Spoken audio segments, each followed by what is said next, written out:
young woman risks everything to uncover a hidden world. Elara, an apprentice cartographer, sees a strange alignment of stars and knows it means something monumental is coming.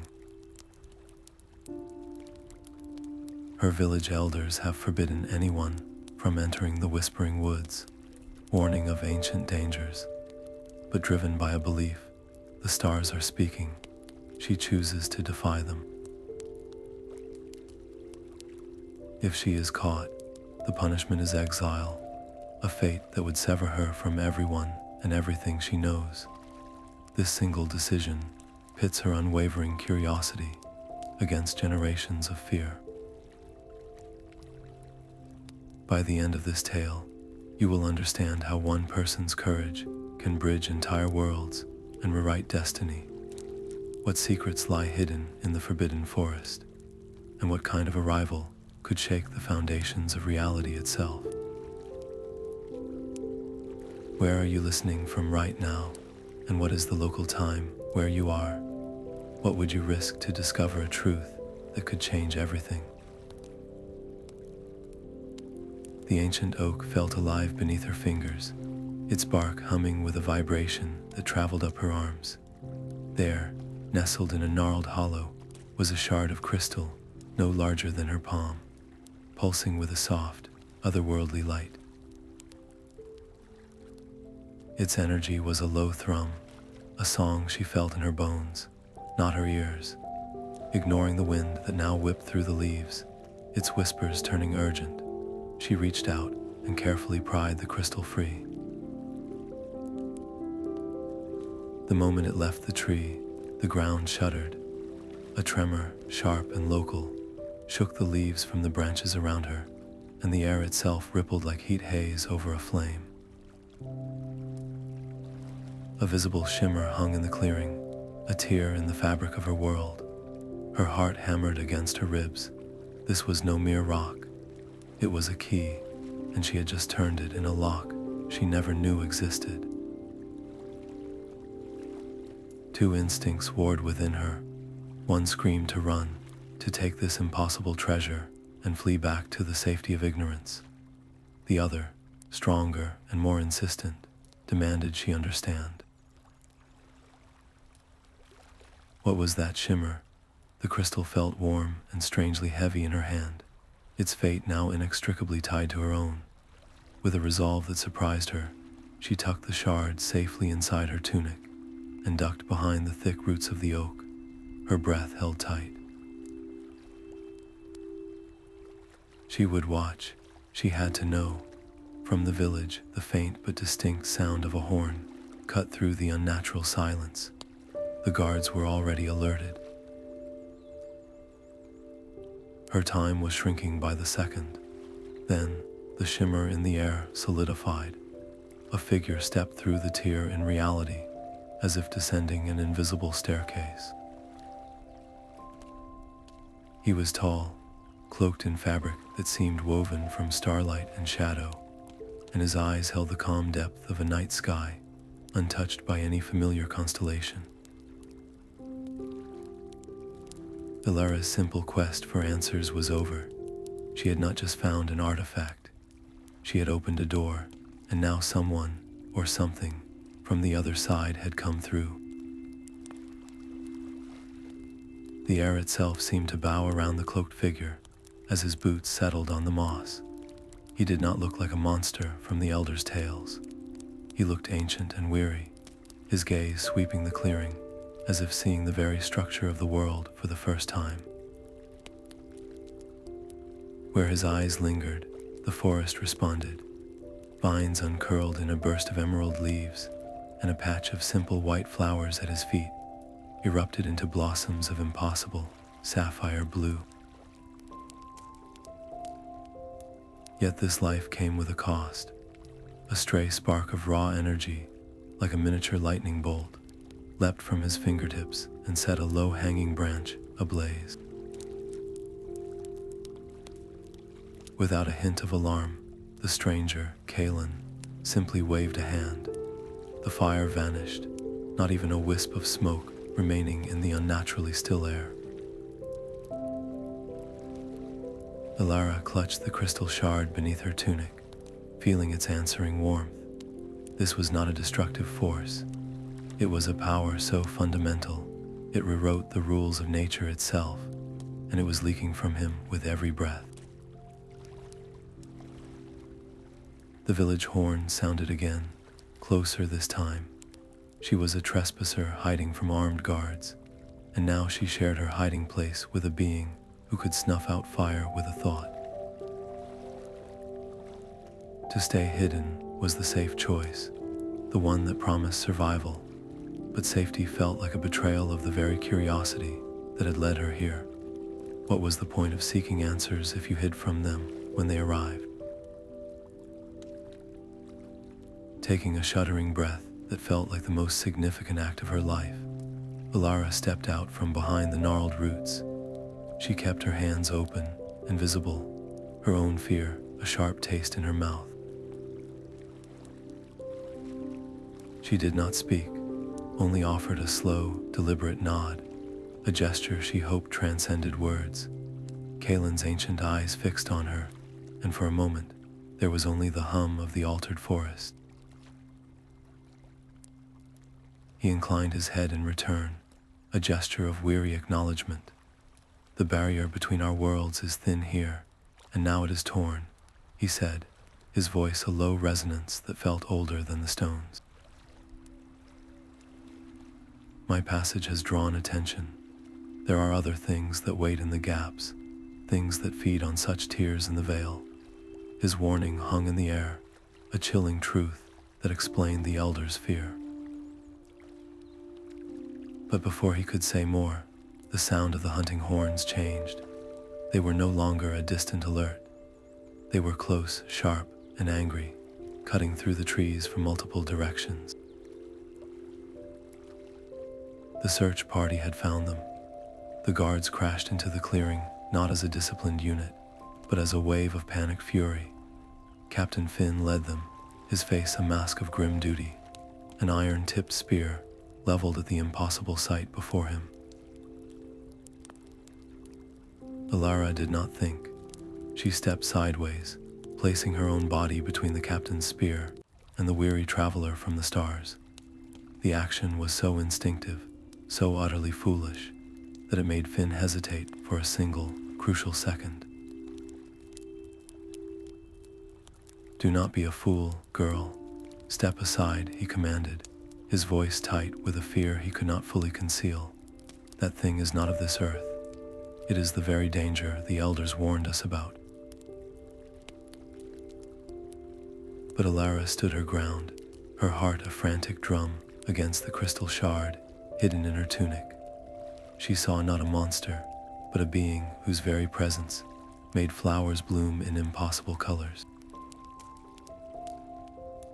"He has done no harm. He is lost." A desperate lie formed on her lips, a story woven from thin air to buy a moment of peace. "He is just a traveler from the northern wastes, separated from his caravan. He means us no ill will." As if to test her words, one of the younger guards, trembling with terror, lunged forward with his spear. Kalin did not move to strike. Instead, he raised a placating hand, and a shimmering, translucent dome of energy materialized around them. The spear clanged against it, the sound ringing through the clearing like a cracked bell. The guard was thrown back by the recoil, landing hard but unharmed. "See, he defends but does not attack," Elara pleaded, her voice shaking, but Captain Finn's eyes only narrowed further.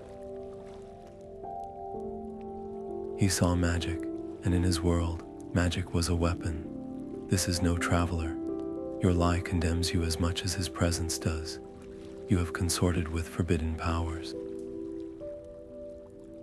You are both coming with me." The order was final. As rough hands seized her arms and a cord was tied around Kalin's wrists, Elara felt the crushing weight of her choice. She had traded her future for a stranger, and now they were both prisoners, forced into a grim march back toward the village. Elara kept her eyes on Kalin. With every step, his fingers subtly twitched, where his boot heels brushed against a mossy stone or a damp patch of earth. A faint, phosphorescent green glow bloomed in their wake. It was a trail not of breadcrumbs, but of starlight-infused life, a silent, desperate signal cast into the deepening shadows of the woods. He was calling for help, and she could only hope that whatever answered was friendlier than the armed men who now held them captive. The torchlight in the council chamber flickered across the faces of the village elders, carving their fear into sharp relief. They sat in a half-circle, their judgment falling upon the cloaked figure and the young woman who stood defiantly beside him. Elara's voice did not waver as she faced them, her words weaving together the star alignment she had witnessed and the ancient lore of Worldwalkers from the oldest tales. He is not a demon, she argued. He is a traveler, just as the stories say, a being from the realms beyond our own. The elders erupted. One faction, led by a stern woman named Lyra, demanded immediate banishment, shouting that every old warning spoke of such visitations bringing ruin. Another, quieter group, their eyes alight with a scholar's curiosity, countered that his very existence was a living library, a chance to learn truths they had only ever guessed at.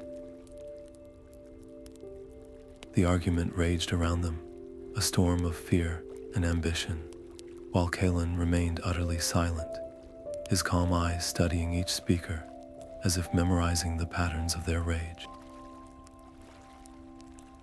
Seeing the council tipping toward fear, Elara made her final, desperate play.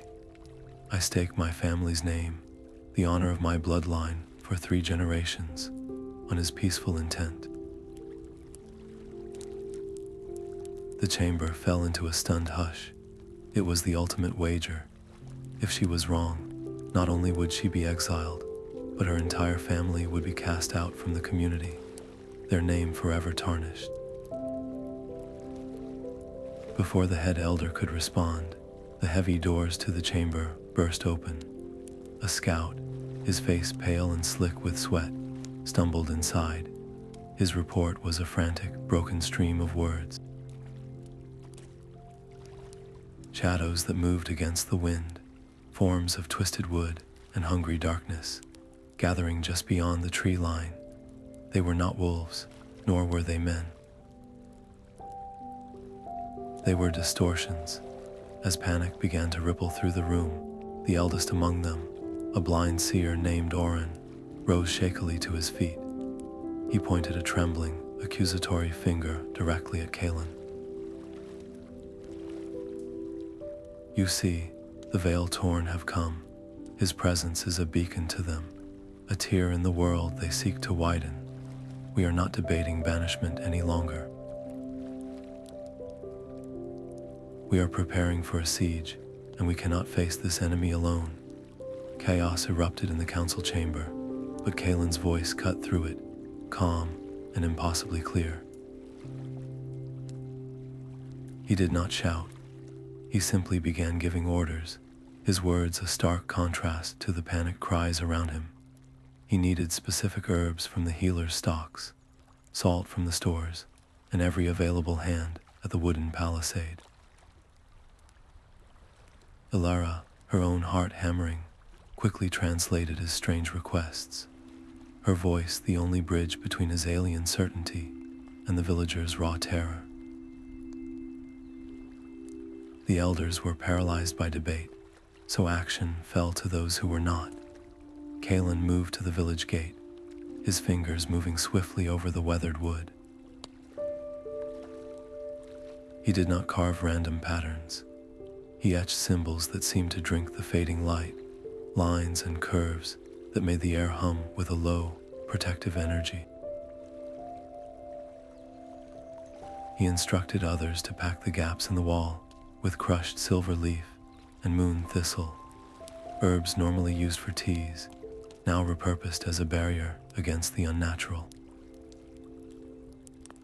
But the villagers hesitated, their hands hovering over the unfamiliar plants, their eyes wide with suspicion. This was the very magic they had been taught to fear. Elara saw the dangerous pause and stepped forward. She did not address the fearful elders.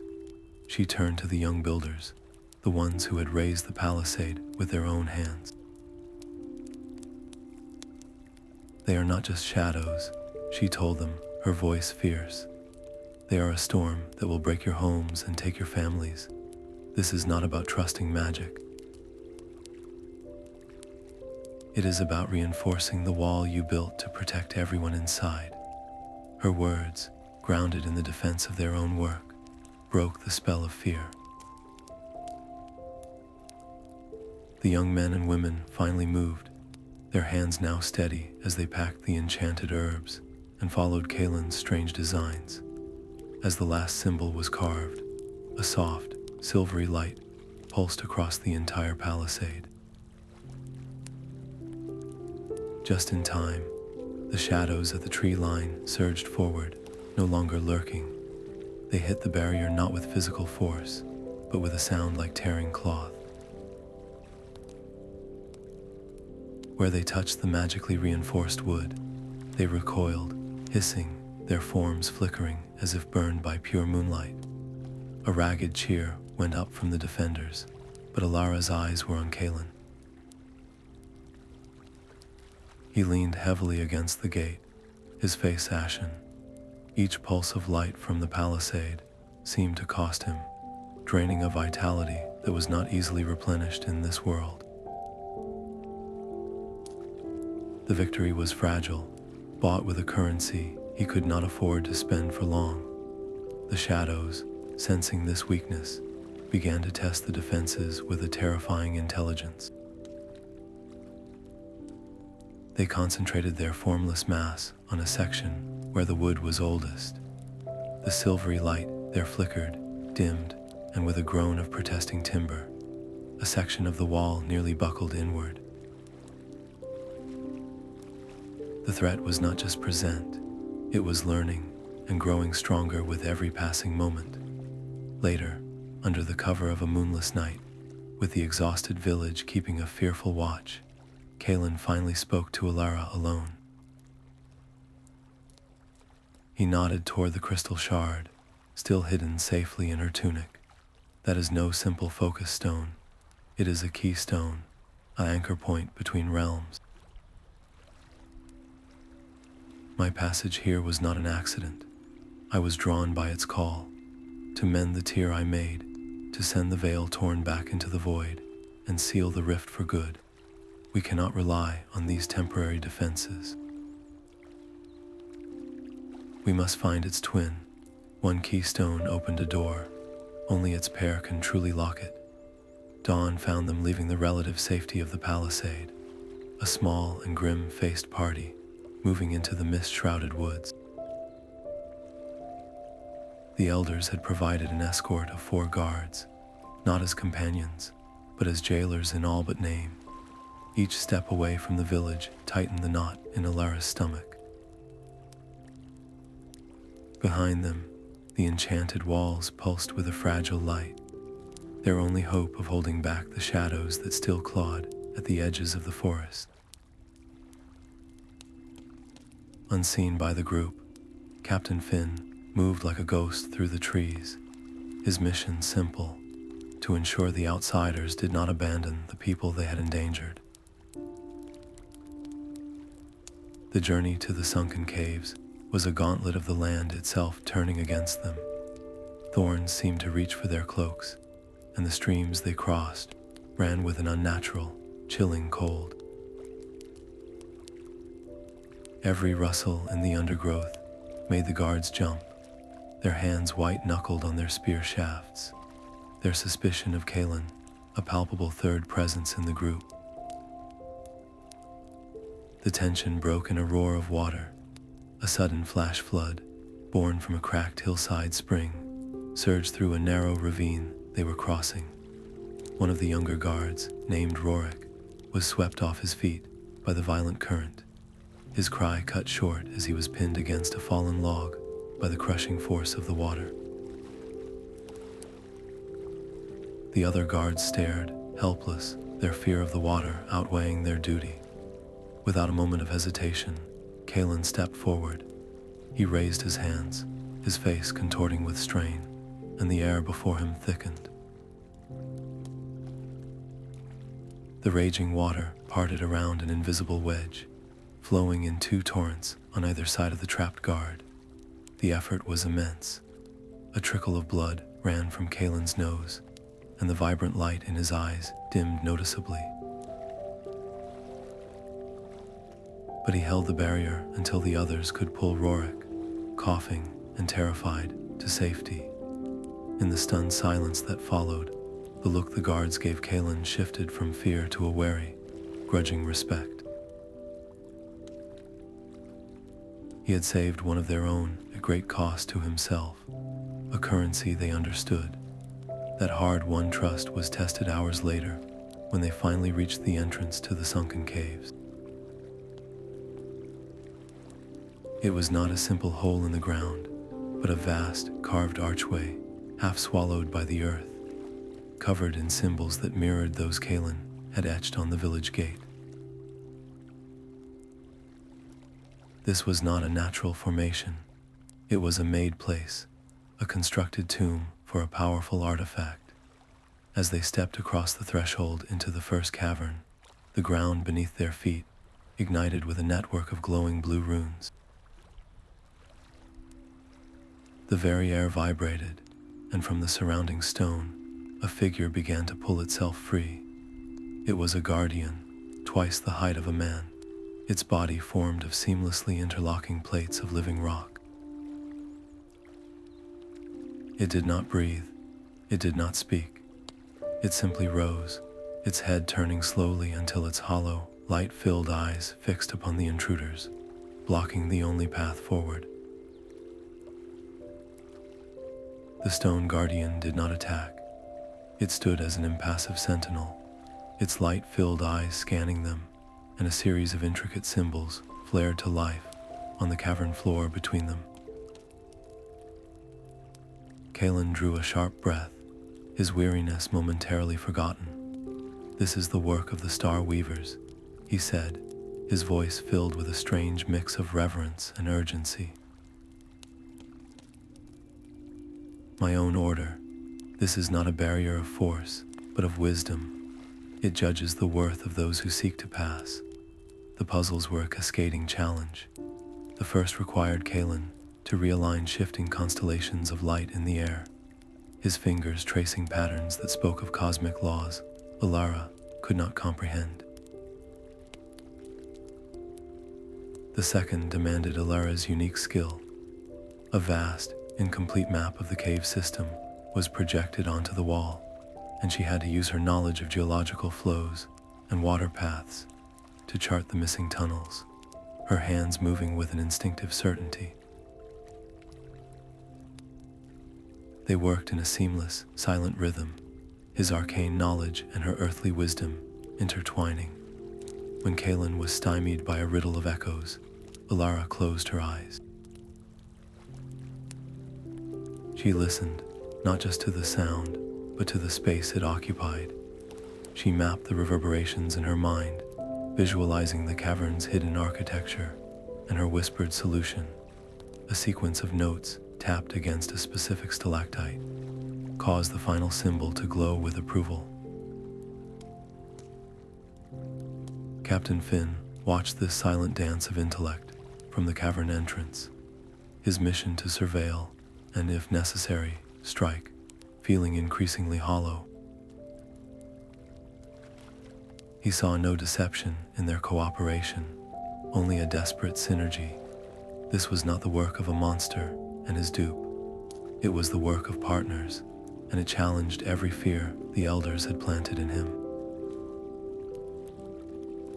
His grip on his spear loosened, his loyalty to the village now warring with a hard-won respect for the very people he was supposed to distrust. With the last puzzle solved, the stone guardian did not shatter or vanish.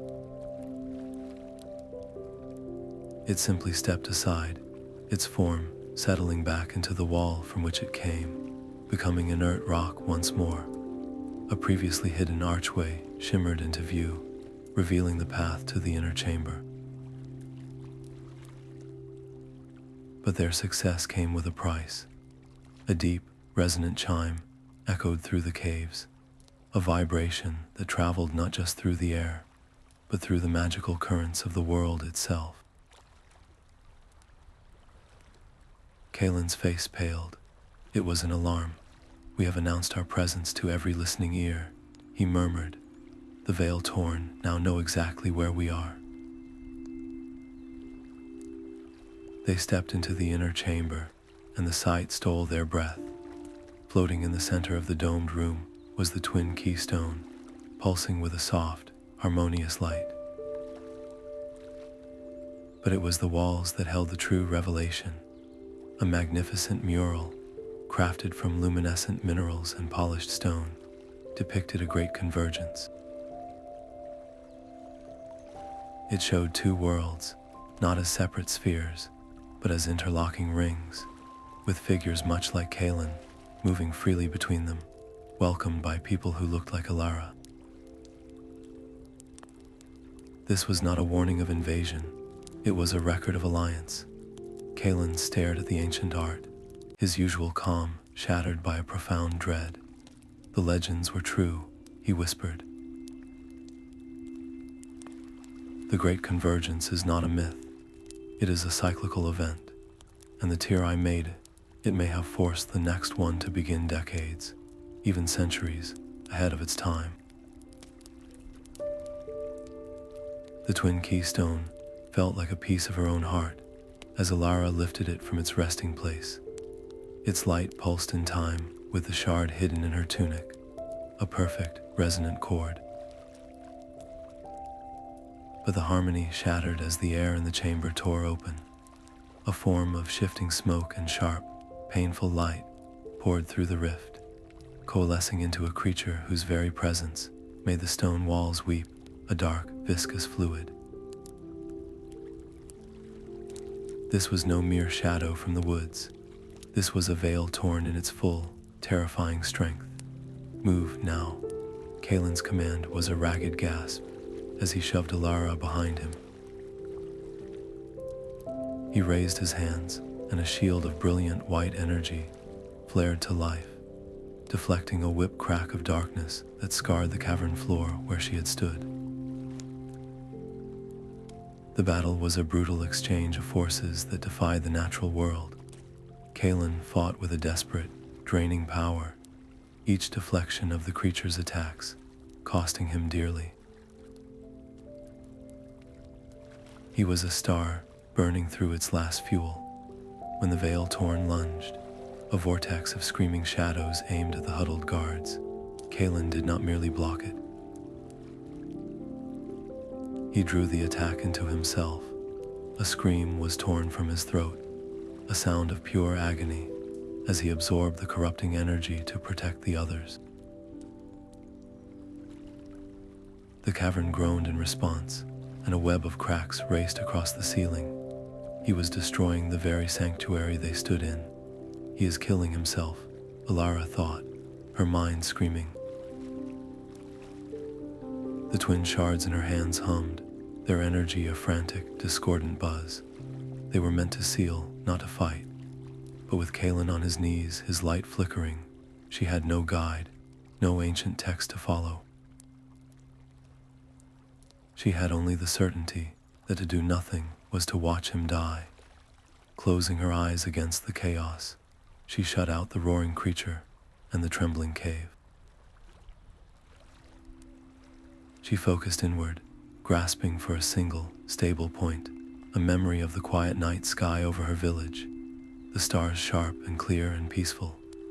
She held that image in her mind, a perfect, serene light, and poured that feeling into the shards. She did not know the words or the gestures. She simply held them aloft and trusted her intuition.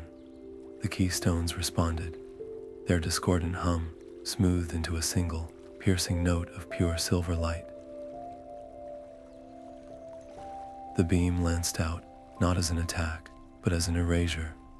Where it touched the veil torn, the creature's form unraveled, its smoke dissipating, and its sharp light dissolving into a harmless shimmer. A final, silent shriek echoed in their minds, and then it was gone. The victory was absolute and devastating. The backlash of energy threw Elara to the ground. The twin shards clattered onto the stone, and she saw with a lurch of horror that one of them, the original she had carried, now had a hairline fracture running through its core. Its light was dimmer, faltering, but that was not the worst of it. Kalin lay motionless, his breathing so shallow it was almost undetectable, his skin pale and cold as marble.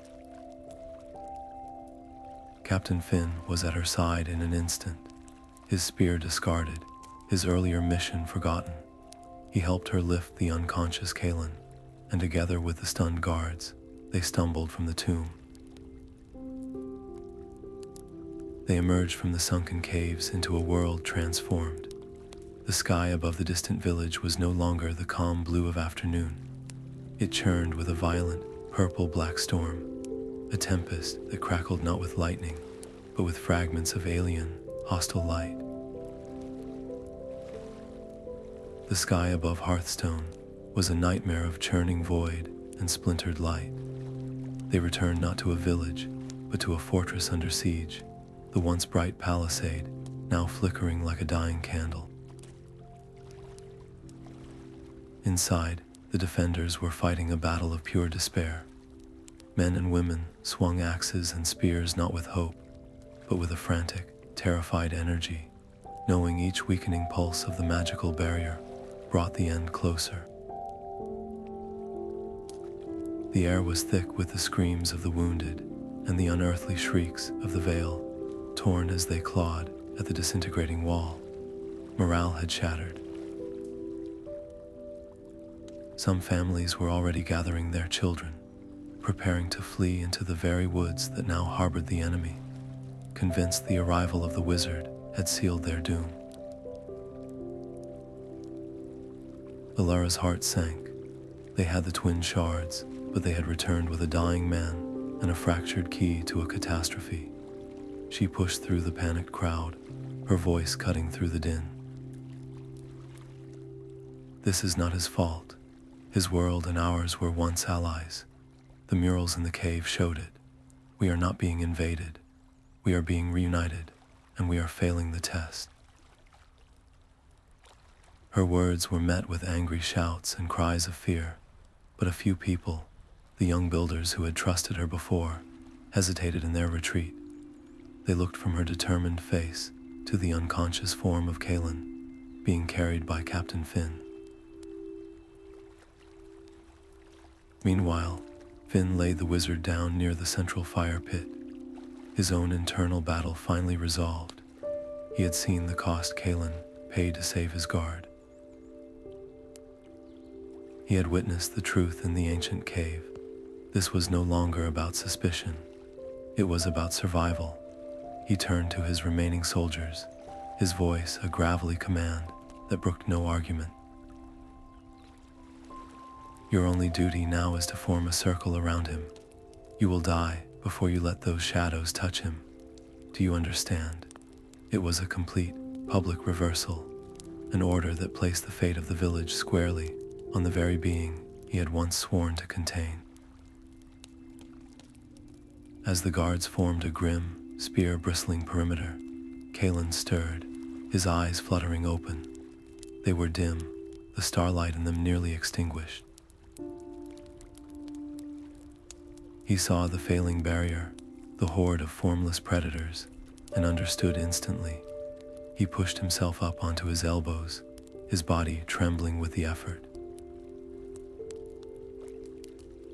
The shards, he whispered to Elara. They are damaged, but their resonance remains.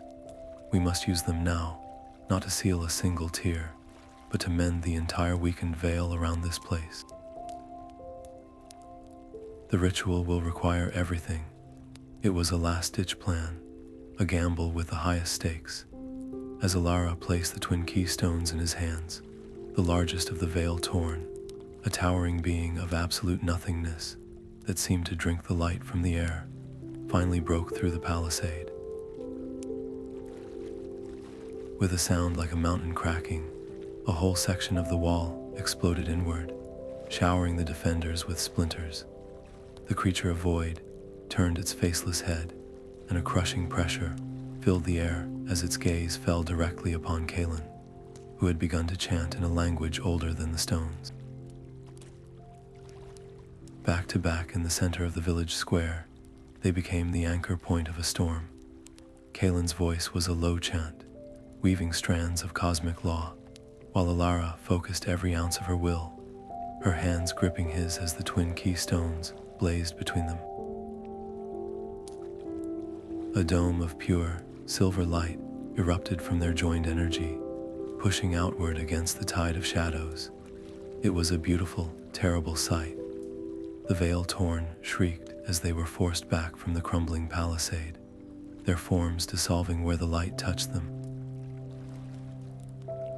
A ragged cheer went up from the defenders, but Elara's triumph was short-lived. She watched in horror as the grass at her feet turned brittle and gray. The leaves on the ancient oak at the edge of the square withered and fell in a silent, brown rain. The very life was being sucked from the land to fuel their desperate defense, a cost Kalin, in his singular focus on saving lives, had not anticipated. This was not salvation. It was a sacrifice of the world they were trying to protect. We are killing the forest to save the village, she thought, her heart clenching. Could they truly claim victory if all that remained was a sterile haven in a dead land? She tightened her grip on Kalin's hand, her voice urgent over his chanting. You must change the ritual. You are drawing from the land, but there is another source. Look at them. She gestured to the ring of villagers, their faces etched with fear, but also with a fierce, defiant hope. They are fighting for their homes, for their children.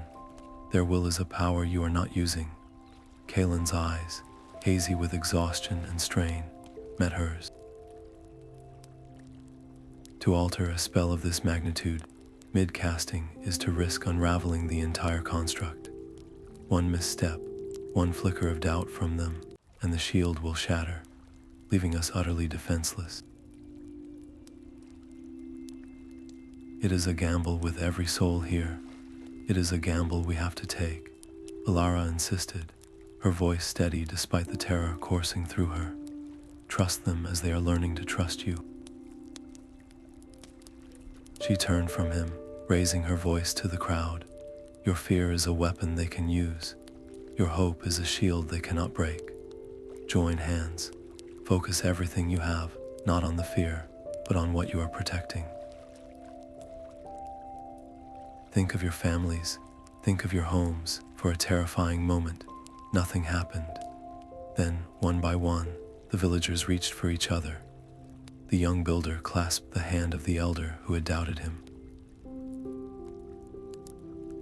Captain Finn, his spear discarded, took the hand of a trembling child.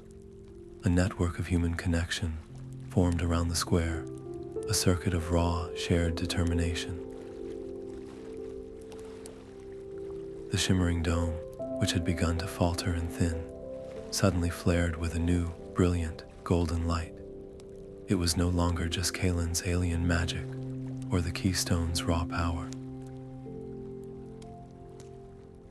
It was reinforced by the collective heart of the village, a force the veil torn had no capacity to understand.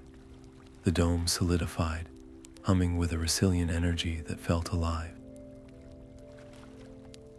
But their victory provoked a final, terrifying response. The great void being, the entity of absolute nothingness, seemed to gather the remaining shadows into itself. It grew denser, pulling the very light from the air around it, and began to advance. It did not rush. It moved with a dreadful, inevitable purpose, a final hammer blow meant to smash their fragile, newfound unity into dust. The sound of the shield shattering was the sound of the world breaking. The great void being, a moving wound in reality, did not so much strike the dome as simply pass through it, the golden light dissolving into silent shards around it. Its path was a straight, unstoppable line toward Kalin, who stood drained and defenseless. Elara did not think. There was no time for thought. She threw herself forward, planting her feet between the wizard and the abyss, holding the fractured keystone out before her like a meager shield. The impact was not physical. It was an assault on her very soul. The void being's hunger poured into the crystal shard, a torrent of absolute nothingness. The stone blazed with a painful, white-hot light as it absorbed the corrosive energy, but the hairline crack widened, spider webbing across its surface. Agony lanced up Elara's arm, a cold fire that threatened to consume her will. This was not a fight of strength against strength. It was a battle of essence against anti-essence. Her deep, instinctual love for her world pitted against an entity that knew only consumption. She felt the creature's hollow yearning, a desperate, bottomless need to exist by erasing all else. I will not let you have him. I will not let you have this place. The words were a silent scream in her mind, a mantra she clung to as the void tried to swallow her resolve. Kalin saw her body tremble, saw the light of the shard flicker and dim as it began to physically disintegrate in her grip. He saw the sacrifice she was making, a mortal woman holding back the tide of oblivion with nothing but her courage.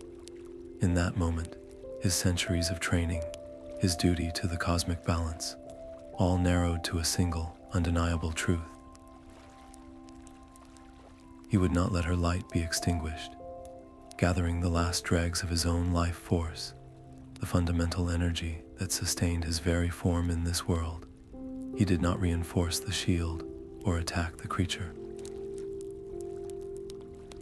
He turned inward and channeled everything that remained of himself into Elara and the failing shard. It was not a transfer of power, but a transfusion of being. A final, brilliant surge of starlight flowed from his hands into her back and through her into the crystal. The effect was instantaneous and catastrophic. The supercharged shard erupted, not in an explosion, but in a silent, blinding flash of pure, white creation. The light did not destroy the void being. It filled it. For a single, impossible moment, the entity of nothingness was defined, outlined in brilliant light, before it simply ceased to be. The lesser veil torn, their anchor gone, dissipated into harmless mist, their chilling shrieks replaced by an unnerving, profound silence. The blinding radiance faded, leaving behind the stunned, panting villagers and a world suddenly, strangely at peace.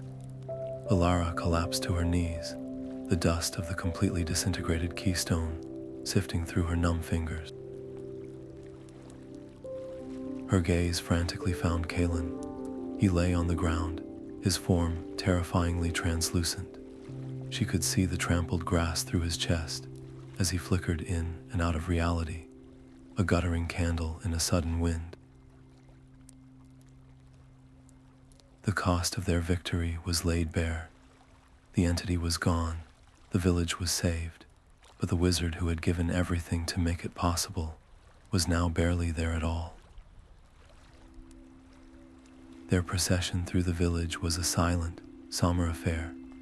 Elara walked at the front, her tears falling unchecked as the villagers carried Kalin's flickering form on a stretcher of woven branches. They did not take him to a healer's hut, for no earthly medicine could treat his condition. They carried him to the sacred grove, the very heart of the whispering woods, where the ancient trees hummed with a deep, resonant power. As they laid him at the base of the oldest oak, the grove responded. The air grew still and heavy, and the vale itself seemed to sigh, the chaotic ripples around the village smoothing into a fragile, temporary calm. The immediate threat was over, but their victory felt hollow. Kalin did not wake. He existed in a state of suspension, his body a translucent window to the starlit realm beyond, a living bridge caught between two worlds. In the days that followed, a new and subtle tension settled over Hearthstone. The village was safe, yet it now housed a permanent, pulsing reminder of the ordeal. The elders debated in hushed, anxious tones. Some saw Kalin as a hero to be honored, while others viewed his lingering presence as a volatile anchor, a risk that could draw new horrors at any moment. Elara bore the weight of their uncertainty and the heavier burden of her own guilt. She would sit for hours in the grove, watching the slow, rhythmic flicker of his chest, each dimming a little heartbreak. She had been the one to find the Keystone, the one to pull it from the tree. Her curiosity had set these events in motion, and now a good man was paying the price. She would not accept this half-life as his reward. Clutching the few, fragile texts he had carried with him, she made a silent vow. She would learn his world's secrets. She would find a way to pull him back, to anchor his essence fully to their reality. Her resolve, however, was soon met with a chilling revelation from the elders. Scouts returning from distant regions brought fragmented, terrifying reports. The Great Convergence, forced ahead of its time, had not been a localized event. All across the continent, the fabric of the world had been stretched thin. In distant mountains, mists now swirled with phantom colors. In far-off deserts, the sand sometimes sang with alien melodies. The peace they had bought was not just fragile, it was an isolated pocket of calm in a world suddenly studded with open wounds. One evening, her eyes sore from deciphering Kalin's elegant, alien script by candlelight, she found it. The words were faded, more prophecy than history. It spoke of a conclave of stars, a gathering of the great Worldwalker orders that convened only during a true convergence, to guide the union of realms and prevent cosmic calamity. If such a gathering could be found, it would hold knowledge beyond her imagining, perhaps even a way to heal a fractured soul. The path forward was terrifyingly clear, and it led far beyond the borders of any map she had ever known.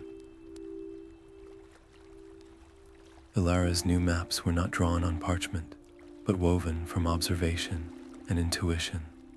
They charted invisible rivers of power, the magical ley lines that now pulsed visibly through the hills, and marked the fragile, shimmering places where the veil was thin as morning mist. With Captain Finn, now her steadfast protector, she walked these new borders. Her work brought an unexpected boon. Traders, armed with her carefully marked scrolls, could now avoid volatile magical zones and travel safely along energized paths that made their carts lighter and their journeys swift. This new trade routed wealth back to Hearthstone, and soon neighboring villages, once isolated by fear, sent emissaries to barter for copies of her work. An era of cooperation bloomed, founded on the very knowledge that had once been forbidden. Yet not everyone welcomed the light. A faction of traditionalists, led by the stern elder Elara, watched the growing prosperity with deep suspicion. They saw the twisted, beautiful flowers that now grew near a ley line, not as a wonder, but as a corruption.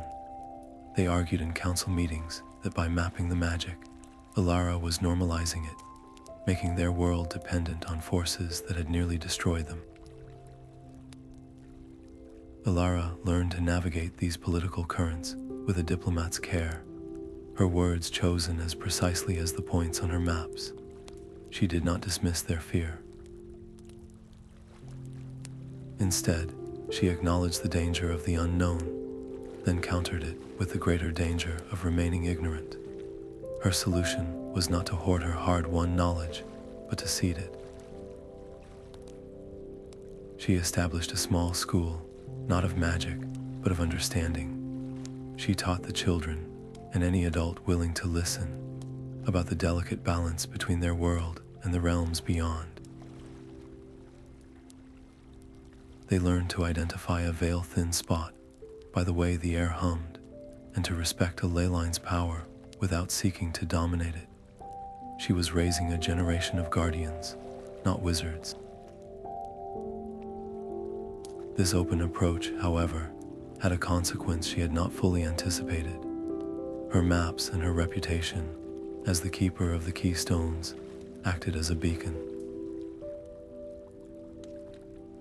Other beings, stranded or emerging through the weakened veil, began to find their way to her.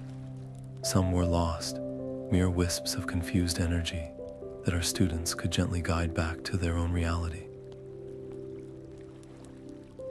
Others were troublemakers, minor sprites that delighted in souring milk or tangling horses' manes. But then came the visitor who was neither lost nor mischievous. Descending from the twilight sky on wings of woven light, a graceful avian creature landed silently in the village square. Its form shimmered, and in its beak it carried a single, luminous leaf, sealed with a sigil that pulsed with a familiar, ancient energy. It tilted its head, fixing its intelligent, prismatic eyes on Elara, and offered the message meant for her alone. The luminous leaf felt cool and impossibly smooth in Elara's palm, the sigil upon it pulsing with a gentle, rhythmic light. The avian messenger, Lyra, did not speak in words, but a cascade of images and concepts flowed directly into Elara's mind. She saw a gathering place among the stars, a nexus of swirling galaxies and ancient stone, where beings of countless forms convened. This was the Conclave of Stars, an assembly not held for 1,000 years, and the message was an invitation. You are summoned, the thought impression conveyed. The keeper of the sacrifice is known to us. Kalin's act of selfless giving had not gone unnoticed in the realms beyond. He was now a legend, a name spoken with reverence among the Worldwalkers, and Elara, by her bond with him, was recognized as an ambassador. It was a title that settled on her shoulders with the weight of a mountain. She was a cartographer of a small village, not a diplomat for an entire world. The conflict was immediate and deeply personal. Accepting this role meant leaving Hearthstone, the school she had built, and the fragile, flickering form of the wizard under the ancient oak. Could she trust others to maintain the delicate peace she had brokered? Could she bear to be leagues away if his light finally failed? The elders were divided. Some saw the invitation as the highest honor, a chance to secure their world's future on a cosmic stage. Others, like Elder Lyra, whose name was now a strange echo of the celestial messenger, warned it was a trap, a ploy to lure their greatest defender into vulnerability. For 3 days, Elara deliberated, the luminous leaf, her constant, glowing companion. The arguments swirled, but one truth remained clear in her heart. The knowledge to truly save Kalin, to anchor him back to life, would not be found in her village. It resided with the orders that had trained him. This journey was not a choice. It was a necessity. Her decision made, she acted with a quiet resolve that had become her signature. She appointed Finn, no longer just a captain, but a trusted friend who understood both sword and strategy, as the guardian of Hearthstone's physical borders. To her brightest student, a young woman with an intuitive grasp of the ley lines, she entrusted the school and the ongoing mapping. She was not abandoning her post, she explained to the worried community. She was extending its reach. The stakes of her mission were made terrifyingly clear in a final, silent communion with the messenger, Elara. The Conclave is not a council of unified minds, the being imparted. Factions vie for dominance. Some, like Kalin's order, believe in guardianship and balance. But others, the stellar imperatives, view mortal realms as chaotic gardens in need of pruning, their resources ripe for harvesting. Elara would not be walking into a peaceful summit, but a diplomatic battlefield where the fate of her world would be one of many pieces in a grand, celestial game. On the eve of her departure, with a pack containing little more than her maps, the luminous leaf, and a profound sense of trepidation, she went to the sacred grove. The air was still, and Kalin's form seemed more phantom than man, a constellation of fading light. She knelt beside him, her words a soft whisper lost to the humming of the trees. I am going to find a way to bring you back. I am going to the Conclave. She placed her hand over his translucent one, expecting to feel only the chill of the evening air. But then, a warmth bloomed beneath her palm.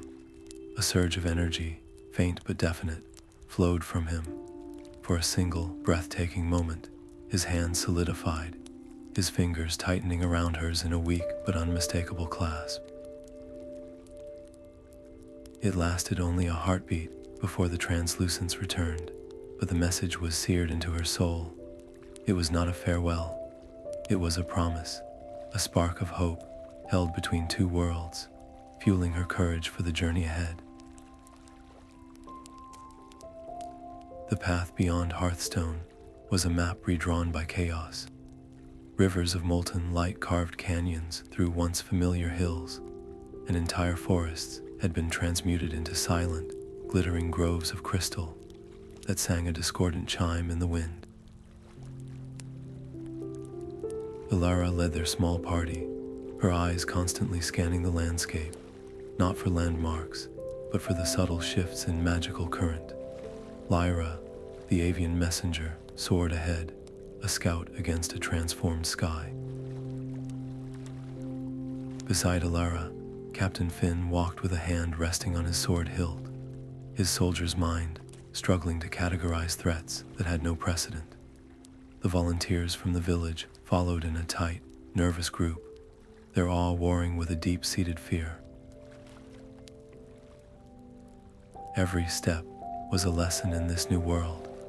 A field of seemingly ordinary flowers would suddenly release clouds of sparkling pollen that induced vivid waking dreams, forcing them to detour for hours.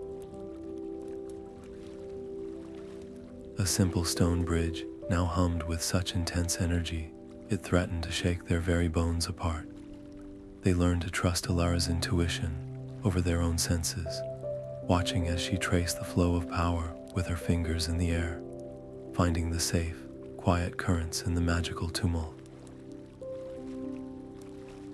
Their resolve was tested not just by the land, but by its new inhabitants.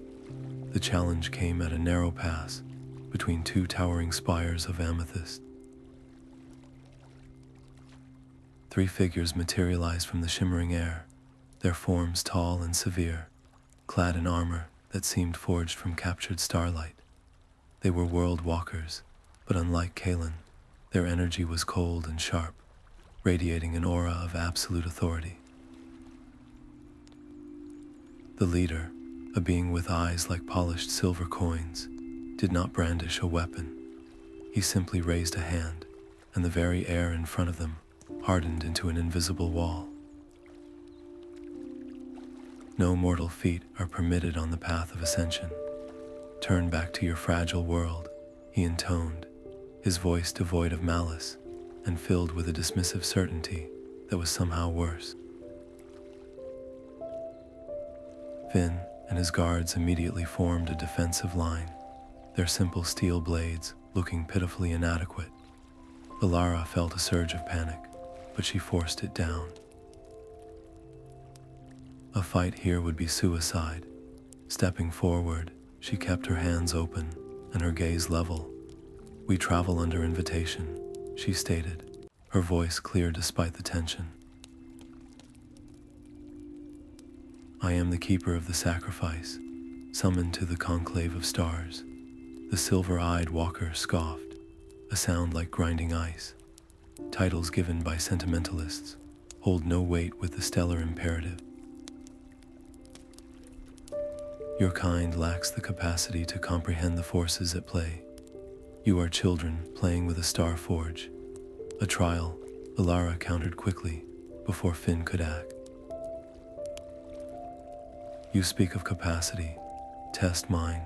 Give us a challenge of wits, not of arms. If we fail, we depart. If we pass, you grant us safe passage and acknowledge our right to be heard. The Worldwalker studied her, a flicker of cold curiosity in his metallic eyes. He gestured, and a complex, three-dimensional puzzle of interlocking light and shadow spheres appeared floating between them. "It is a riddle of cosmic balance," he said. "Show me the harmony between creation and entropy." The spheres represented fundamental forces, some glowing with the bright energy of stars being born, others swirling with the dark dust of galaxies dying. Finn and the others saw only pretty lights, but Elara saw the patterns she had studied in Kalin's texts and observed in the wounded land itself. She did not try to force the bright spheres together.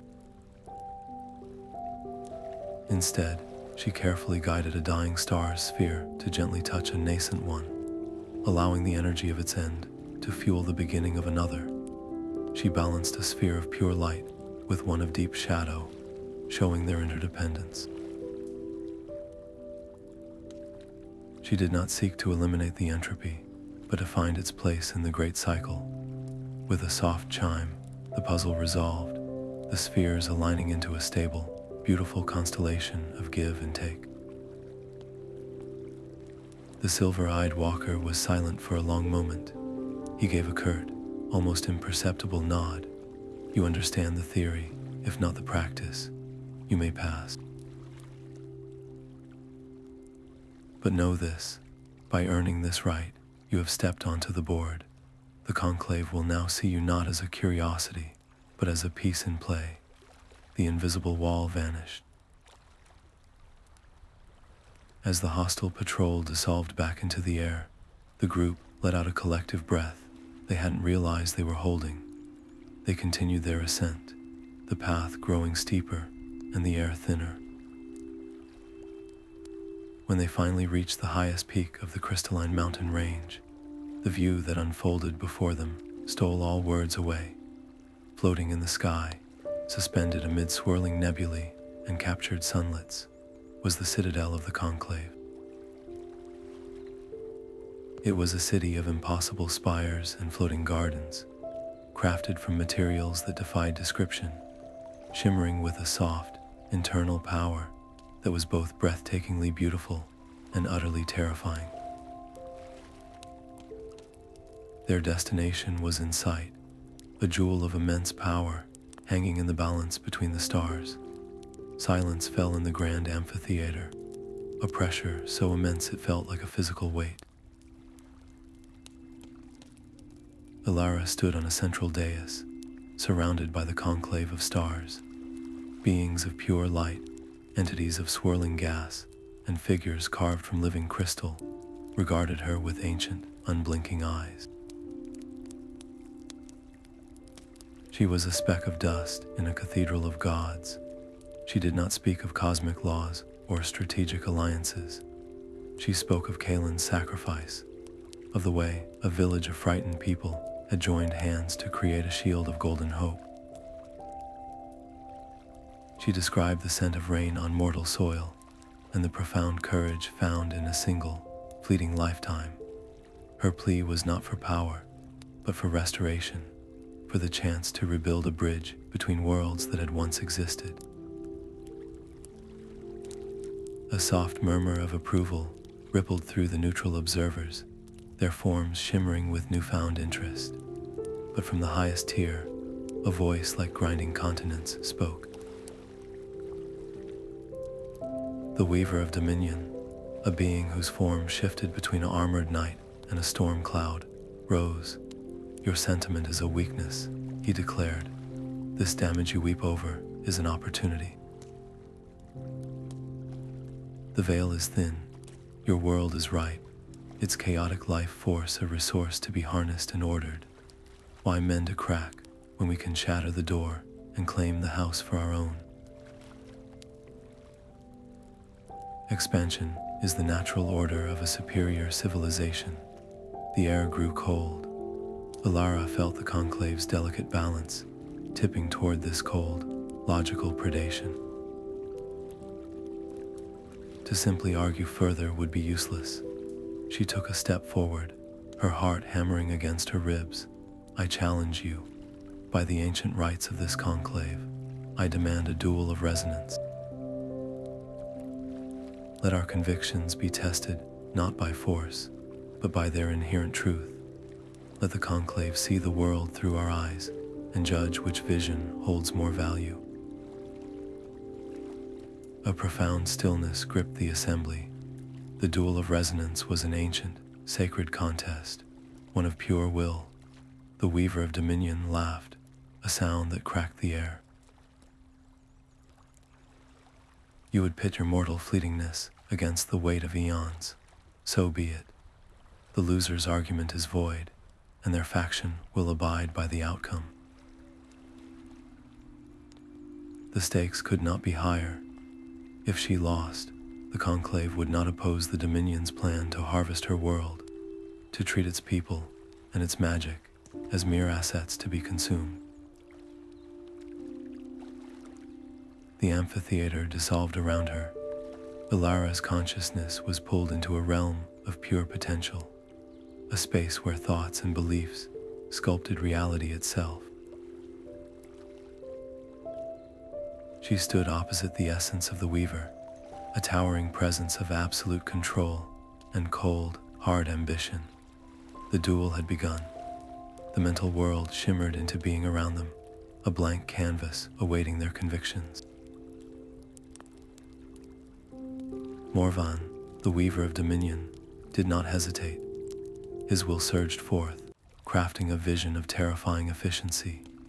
He showed worlds conquered and remade, their chaotic biospheres replaced by perfect, geometric cities, their diverse peoples transformed into orderly, identical drones serving a single, grand purpose.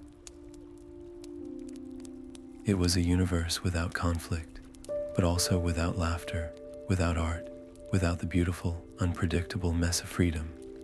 Elara felt the cold appeal of his logic, a seductive promise of an end to all struggle. But she did not meet his vision with one of naive peace. Instead, she poured her memories into the void. She showed the conclave a village blacksmith, his hands scarred and strong, not just forging a sword, but delicately crafting a music box for his daughter. She showed them the vibrant, chaotic swirl of a marketplace, the scent of spices and the sound of haggling, a testament to mortal ingenuity and connection. She showed them the resilience of a field of flowers, pushing through cracked, war-torn earth, a quiet defiance that no controlled garden could ever replicate. A ripple of recognition moved through the observing conclave. Ancient beings who had not thought of mortal realms in millennia found themselves remembering the poignant beauty of a fleeting sunset, the compelling drama of a short life lived with passion. Morvan sensed the shift in the cosmic audience. His silver eyes narrowed. "You see only the light," he hissed, "but shadow is their true nature. Watch how quickly their hope curdles." He seized upon one of her own visions, the hopeful villagers joining hands. With a twist of his will, he corrupted it. The golden shield of unity fractured into 1,000 shards of jealous suspicion. The shared hope became a bitter struggle for power, neighbors turning on one another in a frantic scramble for survival. The vision was painfully convincing, a stark reminder of humanity's capacity for fear. Elara's heart ached at the sight, for she knew this darkness was real. It was the same fear that had once made her elders banish her. To deny it would be to lie. So she did the opposite. She embraced the corrupted vision, not to fight it, but to weave it into a larger tapestry. She showed the village recovering from that very betrayal. She showed forgiveness being offered, trust being slowly rebuilt, lessons being carved into law. The darkness did not vanish, but it became a part of their history, a shadow that gave their light deeper meaning.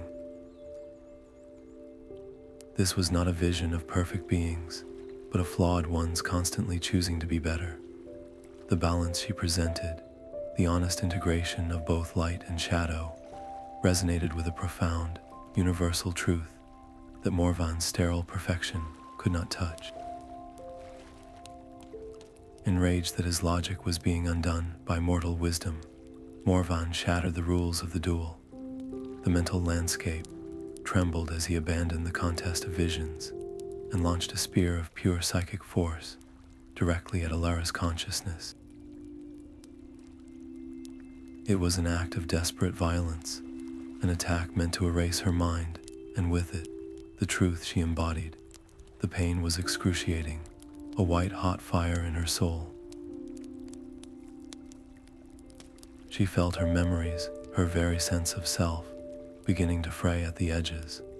But before he could break her completely, a new presence filled the space. The air itself solidified into a barrier of calm authority, intercepting Morvan's assault. The ancient head of the Conclave, a being who appeared as a swirling nebula containing countless stars, had intervened. His voice was the quiet hum of the universe itself. The duel is concluded. The keeper of the sacrifice has shown a wisdom you sought to shatter with force.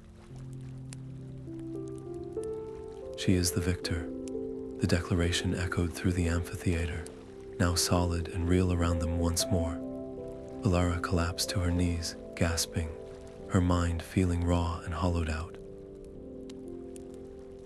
She had won, but the cost of holding her truth against such a direct assault had left her spirit bleeding, more vulnerable than she had ever been. The accord of two worlds was etched not on parchment, but in the very light of the amphitheater, a binding covenant of shimmering energy that outlined the first true peace between realms in 1,000 years.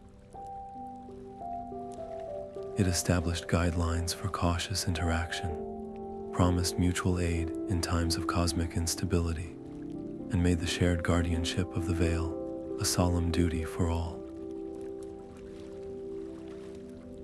In a move that sent ripples through the assembly, Elara was formally named the Mortal Steward, a permanent liaison with the authority to represent her entire world before the Conclave. It was an unimaginable title for a village cartographer, a burden that made the weight of her maps feel like feathers, yet the victory was not absolute. As the accord solidified, the Weaver of Dominion and his faction rose, their silence more threatening than any shout. They vowed not to oppose the accord, but to watch and to wait. Their cold promise ensured that this new peace would be a vigilant one, a garden that would require constant tending against an eternal frost. With the formalities concluded, Elara did not hesitate. Her first act as steward was not a grand political maneuver, but a deeply personal plea. She turned to the Conclave and formally requested their aid in creating a permanent anchor for Kalin, a ritual to tether his fading essence completely to the mortal world. The stakes of this request were immense. The ritual would be phenomenally complex, a delicate weaving of cosmic threads that required the combined focus and power of several senior wizards from the neutral factions. It was a significant commitment of their energy and trust, a test of the new alliance on its first day. After a moment of silent deliberation, the wizards agreed.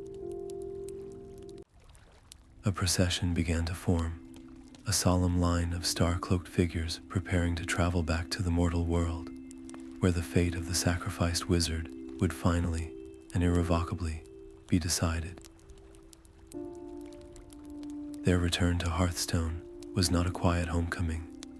Elara stepped back into the village square, flanked by beings of woven starlight and living crystal, their very presence causing the air to hum with a low, resonant frequency. The villagers who had just begun to rebuild froze in their tracks. The awe on their faces was quickly shadowed by a deep, instinctual anxiety. These were not the comforting, familiar faces of neighbors, but the architects of cosmic laws, and their arrival made the world feel both larger and more fragile. Elara saw the fear in their eyes and knew her most delicate work was about to begin. The village was forever transformed, swelling into the first official embassy between worlds. Soon, the air was filled with the sounds of construction, not just of wood and stone, but of shimmering, light-infused materials that seemed to grow into place. A new hall, the Hall of Two Skies, rose at the village center, its architecture a breathtaking blend of earthly timber and celestial geometry. Yet this rapid growth came with growing pains. A wizard, attempting to help a farmer, accidentally transmuted an entire cart of turnips into floating, glowing orbs of light. Another, deep in meditation, caused all the water in the communal well to briefly taste of peppermint. These were minor magical accidents, born of unfamiliarity, but to the villagers, they were terrifying proof that their world was no longer entirely their own. Cultural misunderstandings piled up. The Worldwalkers saw the mortals' frantic daily toil as a puzzling inefficiency, while the villagers interpreted the wizards' long periods of silent contemplation as aloofness or arrogance. Elara stood in the eye of this storm. She instituted regular town halls in the new hall, a space where a farmer could stand and complain about his sparkling vegetables directly to a being who had witnessed supernovas. She translated not just words, but contexts, explaining to the wizards that a misplaced spell, however small, could ruin a family's winter stores, and reminding the villagers that a wizard's silence was often a sign of deep focus, not disdain. The success of this integration was a weight on her shoulders, for any significant failure would be a weapon handed directly to Morvan and his Dominion faction, proof that their vision of strict control was the only way. Slowly, carefully, the community began to find its rhythm. As trust was patiently woven from these frank conversations, the collective focus of the village and the wizards turned toward the sacred grove. There, beneath the ancient oak, the senior Worldwalkers had begun their intricate preparations, their silent, solemn work casting a new and hopeful light through the leaves. The air in the sacred grove grew thick and heavy, humming with a power that made the leaves tremble without any wind. Under the brilliant light of the full moon, a circle of Worldwalkers stood around Kalin's translucent form, their hands raised as they channeled streams of pure starlight into his fading body.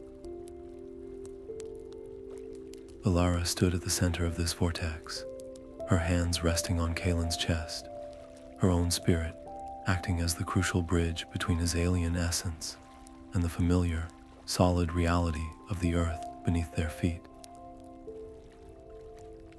She could feel the immense currents of energy flowing through her, a river of cosmic force that threatened to sweep her away.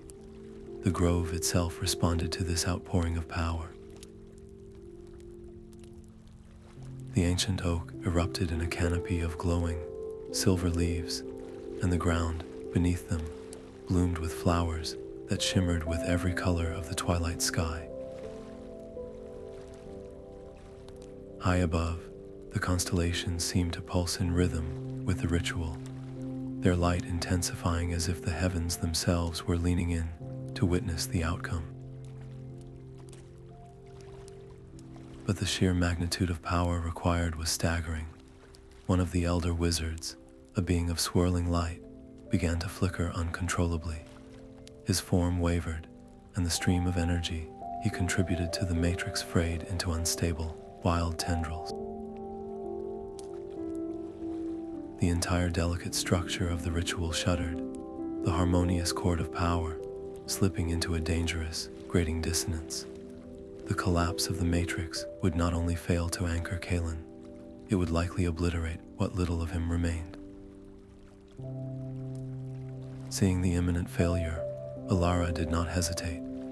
She knew she had nothing left to give but the very substance of her own being. Closing her eyes, she poured her life energy into the faltering matrix, not her strength, but her essence.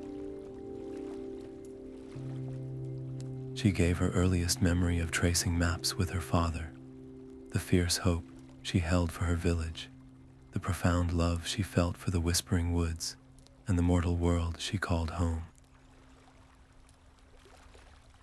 This was not a transfer of power, but a transfusion of self. The moment her essence touched the matrix, it stabilized, surging with a new, resonant warmth that was uniquely and powerfully human. The connection solidified, the energy flowing true once more, but the cost was immediate and devastating. Elara's legs buckled, and she collapsed to the mossy ground, her body limp and her breathing so shallow it nearly stopped. For one terrifying moment, her own light guttered, her life hanging by the thinnest of threads.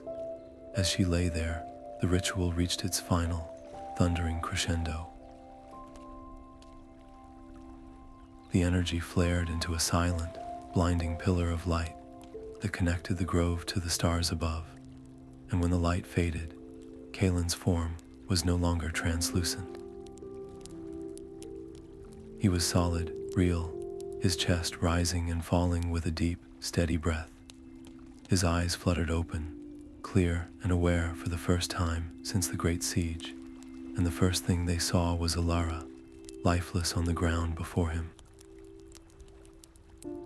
A profound silence held the grove, broken only by Kalin's ragged breath, as he knelt beside Elara's still form. He did not call upon his restored power to mend her body, for he understood the nature of her sacrifice. Instead, he placed a hand on her brow and did something far more profound. He shared a vision, pouring it not only into her fading consciousness, but outward, into the minds of every wizard and villager present. They saw cities where spires of crystal and timber grew side by side, where children learned the names of stars alongside the patterns of crops.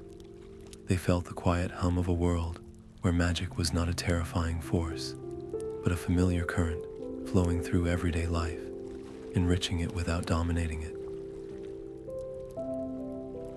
This was not a promise, but a possibility, a future built on the foundation of their hard-won trust. The shared experience was a binding agent more powerful than any oath.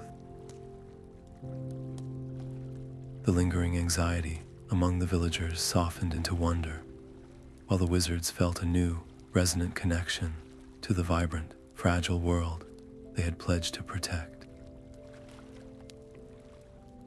When Elara's eyes finally fluttered open, the vision remained, etched behind her own gaze like a second set of memories. She was whole, but a fundamental change had taken root. A faint, silvery light now seemed to cling to her, a permanent echo of the starlight that had saved her. To her people, she was no longer just their cartographer, or even their steward. She was something new, a bridge made flesh, and their awe was now tinged with a subtle, unspoken distance. They saw the magic in her before they saw her. Adapting to this new existence was her next great challenge, a solitary path, even with Kalin steadfast at her side. It was he who proposed their next course, a plan that felt as inevitable as the dawn. Our work cannot be confined to these walls, he told her, his voice once again carrying the calm certainty of a star walker. The great convergence was forced, and the veil is thin in places you have never mapped. We must find those wounds in the world and help them heal, or others will exploit them. Elara agreed without hesitation. Their roles were perfectly aligned. He would provide the ancient knowledge of cosmic patterns and unstable rifts, and she would navigate the human landscapes and earthly realities surrounding them. They would lead the new embassy not from a hall, but from the road, becoming traveling guardians for a world in transition. The stakes of their first journey were immense, for every unstable thin spot was a potential catastrophe waiting to happen, or a doorway for a faction like the Dominion to seize. As they finalized their preparations, packing maps that now charted both geography and magical currents, a young messenger came running into the square, her face alight with a pure, unburdened joy. She tugged on Elara's sleeve, barely able to contain her excitement. "You have to see," she whispered. "My friend Spark learned how to play hide and seek." The child led them to the edge of the woods, where a tiny, dragon-like creature with iridescent scales was attempting, and failing, to hide its shimmering tail behind a rather thin sapling. The little being, a harmless sprite from beyond the veil, chirped happily as the child laughed. It was a small, simple moment, but it was the first true blossom of the future they had all envisioned. The new banner, woven from earthly linen and celestial thread, fluttered in the breeze above Harmony Crossroads. For the first time in living memory, the village square was filled not with fear, but with the vibrant sounds of two worlds tentatively celebrating. Mortal fiddles played lively reels, while wizards coaxed shimmering patterns of light to dance in time with the music, creating a symphony for the eyes and ears. Children darted between legs, both human and otherwise, their laughter a brighter magic than any on display. Yet even amidst the celebration, a small, grim-faced group stood apart near the old well. They did not shout, but their silence was a protest louder than any horn. These were the last of the traditionalists, their hands clenched, watching the impossible festival with deep-seated dread. Elara noticed their strained faces immediately. Instead of ignoring them or having them removed, she walked directly over, her posture open and unguarded. She did not give a speech. She asked a simple question of their leader, a stern woman named Anya. "What specific change frightens you the most today?" The question, so direct and personal, broke through the wall of generalized fear. Anya spoke of her worry that the very soil would forget how to grow ordinary carrots, that their world would become strange and unrecognizable to its own children. As they spoke, a quiet miracle was happening nearby. Kalin had slipped away from the central festivities to a patch of struggling land at the edge of the square. A local farmer, Harrow, watched with wide eyes as the wizard knelt, not in grand ceremony, but with his hands pressed into the earth. Instead of a dazzling display, Kalin channeled a soft, nurturing energy into the soil. The packed, weary ground darkened with rich vitality, and tiny, green shoots pushed up through the dirt before their very eyes, not as magical curiosities, but as healthy, ordinary bean sprouts. "He is not changing the world," Harrow murmured, his skepticism melting into awe. "He is helping it grow." That single, practical act did more to win over skeptical hearts than any speech or light show could have. The success of this first embassy was a fragile seedling itself. Every interaction here was being watched, not just by the people of Hearthstone, but by the Conclave and the waiting Dominion faction. A single violent clash or a failed integration would be seized upon as proof that their accord was a naive dream. As the twin moons rose and the festival's joy reached its peak, Elara and Kalin found a quiet bench beneath the silver-leaved oak.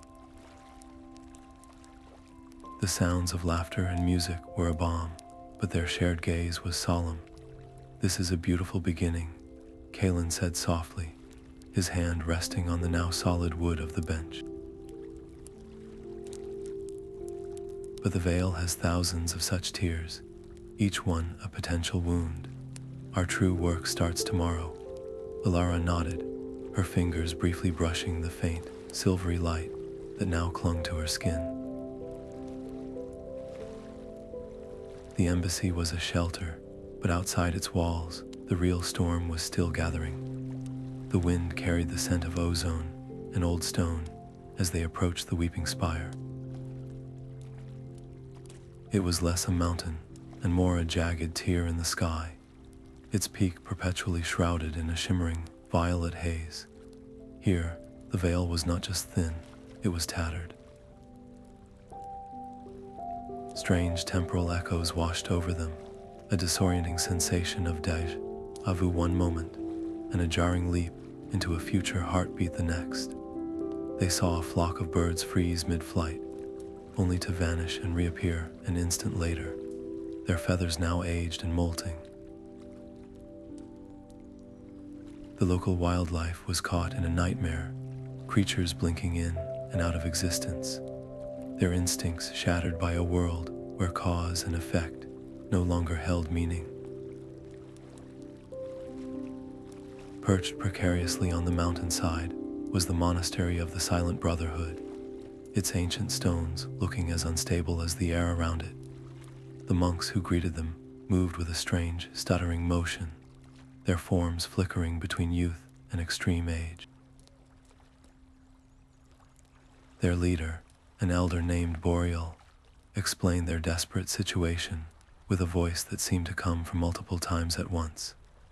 For generations, they had used the Spire's unique temporal instability to preserve knowledge deemed too dangerous or too fragile for the normal flow of time.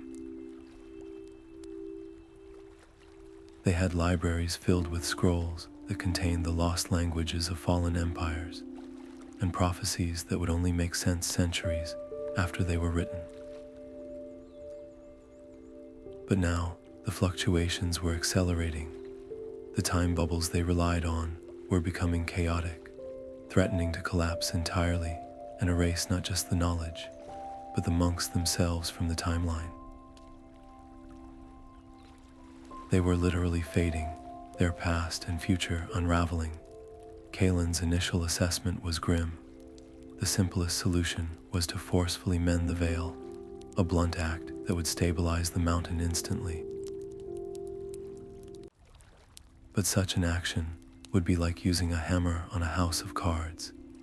It would shatter every delicate time bubble, vaporizing the accumulated wisdom of 1,000 years in a single, catastrophic moment. The monks would be saved from erasure, but their life's work, their sacred purpose, would be annihilated. This was the core of the conflict. How do you heal a wound without destroying the unique life that has grown within it? For 3 days, Kalin meditated at the Spire's heart, observing the chaotic flow of temporal energy. Elara worked alongside him, not with magic, but with her cartographer's mind, charting the patterns of the distortions, mapping their ebb and flow as if they were treacherous currents in a river of time. It was her map that revealed the underlying structure, the faint, harmonic frequencies that held the most stable bubbles together. This gave Kalin the key. He devised a plan not to mend the veil, but to weave a new, stabilizing lattice around the existing tiers. He would crystallize the time bubbles, turning them from volatile pockets of chaos into stable, self-contained moments, like insects perfectly preserved in amber. The knowledge would be safe, accessible to those who knew how to find it, while the natural flow of time around the monastery would slowly, gently be allowed to heal. The operation was a breathtakingly delicate dance. One misplaced thread of energy, one misjudgment of the temporal frequency, and the bubble could invert. Instead of being preserved, they could be flung randomly into the past or future, their own timelines severed, forever lost in the corridors of eternity. Elara stood as his anchor to the present, her own faint silver light a constant point in the swirling chaos, calling him back from the edge of temporal oblivion with the steady rhythm of her own heartbeat. When the final symbol was etched into the air and the last crystal lattice snapped into place, the shuddering mountain fell still. The violet haze receded, the disorienting echoes ceased, and the monks, for the first time in decades, stood fully in the present, their forms solid and unchanging. Their success forged a powerful new alliance. The Silent Brotherhood, now free from the threat of erasure, pledged their vast knowledge and their remote monastery as a sanctuary, an outpost for the fledgling alliance.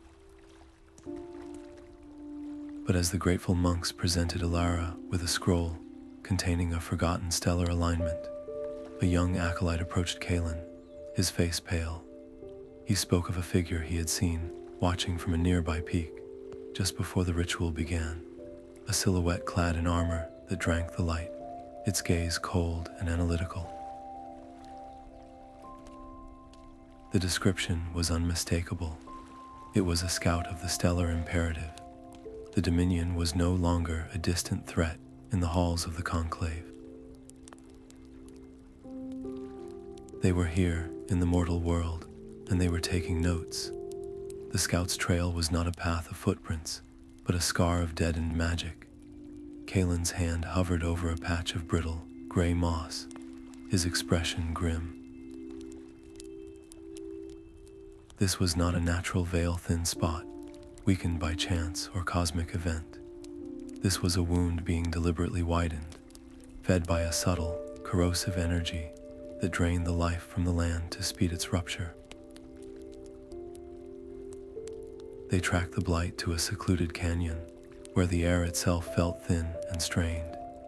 Hidden within the canyon walls was the Dominion Outpost, a structure of dark, polished stone that seemed to absorb the sunlight. Through a clever use of light-bending illusions, Elara and Kalin observed the operation from a high ledge.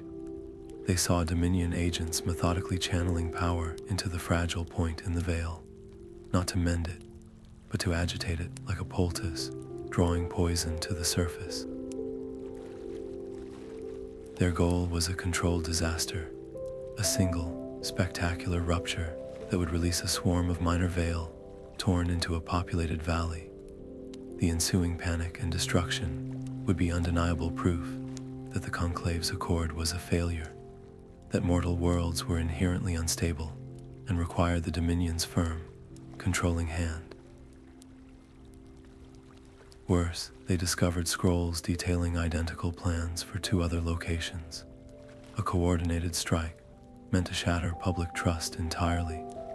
They had the evidence they needed, but retrieving it was a deadly puzzle. A direct assault would release all the pent-up energy at once, causing the very catastrophe they were trying to prevent. They needed the scrolls without a fight. Elara watched the lead agent, a tall woman with eyes like chips of frozen quartz, and made her decision. She would not steal the evidence like a thief. She would demand it as the mortal steward, leaving Kalin hidden with a command to intervene only if her life was in immediate danger. She walked calmly into the center of the outpost. The Dominion agent, named Valerius, turned, her surprise quickly cooling into contempt. "You are far from your fragile village, steward. Have you come to witness the inevitable?" "I have come to offer you a choice," Elara replied, her voice steady despite the hum of destructive energy around her. "You can stand down now, and I will present this to the Conclave as a misguided action by a single, overzealous faction. Or you can proceed, and I will show them the written plans for a campaign of terror against defenseless people. The full Conclave, including your own neutral allies, will see this for what it is, not governance, but tyranny." Valerius laughed, a sharp, humorless sound. "You think words can stop a tide? I could snuff out your light before you took another step." "You could," Elara agreed, meeting the woman's icy gaze without flinching. "But the energy required to do so would be the final push this unstable tier needs. You would achieve your rupture, but you would also be caught in it. More importantly, you would die knowing that your own actions, not mine, provided the final, undeniable proof of your faction's dishonor. Your legacy would be one of shame, not victory." The air crackled with the tension of 2 opposing wills. Valerius' fingers twitched, and for a heart-stopping moment, Elara was certain she would attack. But the wizard's eyes flickered to the shimmering, volatile tear in the veil, then back to Elara's unwavering face. She saw the flawless logic of the trap. To win, she had to lose. A tense, silent truce settled over the canyon. Valerius gave a curt, furious nod, and her agents ceased their channeling. The scrolls of evidence were handed over, not in surrender, but in a bitter acknowledgement of a battle lost to a superior strategy. They had secured a vow of non-interference, a victory bought with the threat of truth. But as they left the canyon, the look in Valerius' eyes promised this was not a retreat, only a strategic recalculation. The polished dark wood of the conclave floor felt cold beneath Elara's feet as she and Kalin presented the Dominion's own scrolls to the assembly.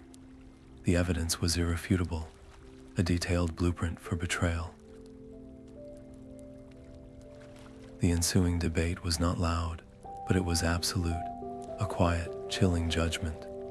Morvan, the Weaver of Dominion, was formally censured, his seat on the high tier stripped from him. Stricter laws were immediately forged, binding all factions with new prohibitions against interference in mortal realms. But the true victory, the one Elara fought for, was the establishment of the first joint patrols, teams of mortal scouts and Worldwalkers who would now work side by side to monitor the Veil's integrity. It was a tangible thread of trust, woven directly into the fabric of their new alliance. As Morvan was led from the chamber, his form seemed to shrink, the storm cloud grandeur of his presence collapsing into a mere man. Yet his final glance at Elara was not one of defeat, but of chilling patience. "This is a delay, not an end," his voice echoed in her mind alone. "You have won a battle for a garden you cannot possibly tend. My ideology is a seed that requires only fertile ground to grow again." The threat had not been eliminated, only driven deeper into the shadows. In the wake of his departure, a new space had opened, a vacuum of power and perspective. Elara stepped into it without hesitation. She addressed the conclave not as a supplicant, but as a founding partner. "The accord of two worlds cannot be balanced on one shoulder," she stated, her voice clear in the immense silence. "If we are to share the duty of guardianship, then we must also share the authority. I formally move for the establishment of a permanent seat on this conclave for a mortal voice." The proposal sent a ripple of shock through the ancient beings. It was a demand for nothing less than a fundamental restructuring of cosmic governance, an acknowledgement that the fleeting, passionate wisdom of a mortal lifetime held value equal to eons of cosmic observation. The vote that followed was not a triumphant landslide, but a painstakingly narrow margin, a testament to how deeply this change challenged millennia of tradition. When the final light glowed in favor, a new kind of silence fell, one of profound and irreversible shift. Mortals were no longer just protected subjects or interesting allies. They were voting members in the laws of reality itself. Elara felt the weight of this victory settle on her shoulders, a burden far heavier than any title. They had secured their place, but in doing so, they had also painted a larger target on their entire world. Every decision, every failure, would now be scrutinized by those who still believed they did not belong. As the procedures began to select the first official mortal delegate, a quiet realization dawned on Elara. Her work as the ambassador who bridged the initial gap was complete. A chapter of her life, defined by crisis and first contact, was closing. She watched the delegates discuss candidates, their debates a new, healthy sound in the hall, and she knew her journey was far from over. The role of steward was evolving, and her path now led away from the council chambers and back to the wounded, whispering edges of the world itself. Her greatest work began not with a grand proclamation, but with a blank page. Inspired by the fragile peace they had built, Elara set out to create a grand atlas, unlike any that had existed before, one that would chart not just the mountains and rivers of her own world, but the shimmering ley lines, the delicate tears in the veil, and the connected realms beyond. It was a project that would consume years of her life, a testament written in ink and intuition. This was not to be a dry ledger of facts, but a living document of peace. She decided each entry would include more than geography, weaving in the stories, songs, and customs of the beings they encountered, from the crystalline gardeners of the Sunken caves to the time-lost monks of the Weeping Spire. She wanted any who read it to understand the heart of a place, not just its location. The creation of the Atlas demanded journeys into territories no map had ever recorded. She and Kalin trekked across deserts where the sand sang with forgotten histories, and through forests where the trees whispered secrets in a language of light. Each expedition tested their partnership to its absolute limits. In a cavern system that pulsed with a low, psychic hum. Kalin's logical, structured magic was useless against illusions that preyed on fear. It was Elara's empathy, her ability to listen to the emotional resonance of the place, that guided them through the maze. In another realm of floating islands, her mortal senses were overwhelmed by the chaotic gravitational fields, and she had to rely entirely on Kalin's innate navigation of cosmic currents. They learned that their true strength was not in their individual powers, but in their willingness to trust the other's way of seeing the world. As the volumes of the Atlas grew, so did its influence. It became a sought-after treasure for explorers charting safe routes, for diplomats seeking to understand new allies, and for scholars in both mortal and celestial libraries. A trade dispute between a river town and a colony of aquatic sprites was resolved not with threats, but by referencing Elara's notes on the sprites' sacred spawning grounds. The Atlas was preventing conflicts before they could even begin, strengthening the bonds between worlds one carefully drawn page at a time. Yet each new entry also carried a sobering revelation. The cosmos was vaster and more unknown than they had ever imagined, filled with wonders like oceans of liquid light and civilizations built on pure sound, but also with silent, predatory nebulae and realms steeped in ancient, incomprehensible sorrows. The work of peace was endless. On the eve of publishing the first volume, with the finished manuscript resting heavy and proud on her desk, a messenger arrived. It was not a bird of light or a spectral courier, but a simple, cool breeze that rustled the pages of her atlas and left a single, perfect dewdrop on the final page. As the droplet evaporated, a thought formed directly in her mind, clear and alien. It held no words, only a profound, intricate curiosity, an intelligence of pure concept that had observed her work from a realm beyond physical form. It was a request for a meeting, an audience with a consciousness that perceived the universe not as places, but as ideas. The entity had no body, no voice, no fixed form. It was a shimmer in the air, a cascade of shifting geometric patterns that resolved into a name, a concept, an identity, Ethel. Communication was not a conversation. It was an immersion. Ethel did not speak words. It shared the pure, unadulterated concept of a star's life cycle, the intricate mathematics of a snowflake's formation, and the silent, profound sorrow of a forgotten melody, all flooding into Elara's mind at once. The offer was staggering. Ethel was an ambassador from a realm of pure thought, and it offered Elara access to libraries of knowledge that had never been translated into any language, archives of civilizations that had lived and died before her world had even cooled. But to receive this gift, she had to let go of everything she knew about learning. She had to stop thinking in words and linear steps, and instead learn to perceive in waves of interconnected meaning. The process was mentally agonizing. Her first attempts left her nauseous and disoriented, her own thoughts feeling small and clumsy.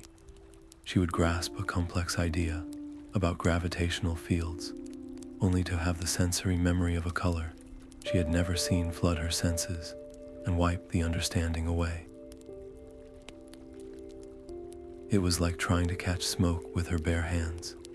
There were moments of sheer terror when the flow of concepts became a torrent, threatening to dissolve the boundaries of her own identity in the vast ocean of Ethel's consciousness. Kalin could only watch, a steady but worried presence, unable to intervene in a battle fought entirely within the landscape of her mind. Yet Elara never wavered in her commitment. She saw this not as a personal trial, but as the ultimate expression of her duty. If she was to be a true bridge between all forms of life, that included beings who had never known a physical form. She practiced daily, starting with simple, shared emotions, learning to hold a feeling of gratitude or curiosity, and offer it back to Ethel as a complete, polished thought.